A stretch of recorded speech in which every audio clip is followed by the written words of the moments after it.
Мене звуть Владислав Буряк. Я потрапив в полон 8 квітня 2022 року у віці 16 років та перебував в полоні рівно 90 днів. Мене звати Віталій.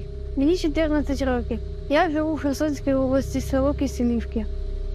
Мене звати Саша, мені 12 років. І я з березня місяця минулого року шукаю свою маму.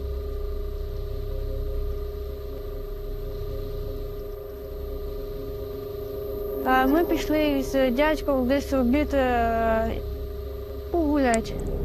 І якраз йдуть окупанти.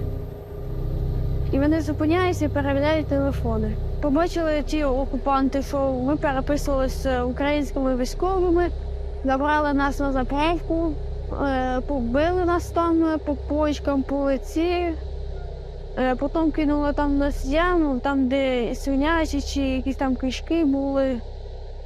2 часа ми там побули, угрожали, що гранату кинете, кинемо в яму зараз, вистрелимо у вас. Накинули мішок, та тяжко ми натягли руки. Вивів мене з машини, наставив на мене автомат та запитав мене, чи мені тебе розстріляти прямо зараз, чи розбити твій телефон. Та потім почався обстріл, і я почув вибух, мене оглушило, і потім я відчув, що в мене щось пече. Я відчув гарячий такий, наче уламок. Я кричав мамі, що в мене болить око, що в мене пече. Ми з мамою шукали медичної допомоги, щоб вилікувати моє око. Пішли на завод Ілліча. Там були військові медики. Вони обробили око, і ми сталися з ними на заводі. І нас всіх взяли в полон. Спочатку нас одну камеру посадили, там, де ми разом були, маленька така була. Зелена, там, де решетки ще були, і стальні двері. Потім знову зав'язали очі, мішок накинули, і ми зайшли тоді в підвал уже. А там вже було словно.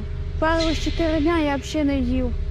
Нам давали в день 2 ложки макарон, 2 ложки гречки. Ця камера була буквально 3 на 2 метри, і там було дуже сильно ехо. І якщо там у самому глибині там когось катувало, там десь прямо за моєю камерою так, метр так, 4-5. А от це було чутно, як тут біля мене катували. Росіяни говорили, що я мамі не потрібен, що віддадуть приємну сім'ю в Росії. Уявіть, вони навіть не дали мені попрощатися з мамою. І кров бачив, коли в камеру затікало.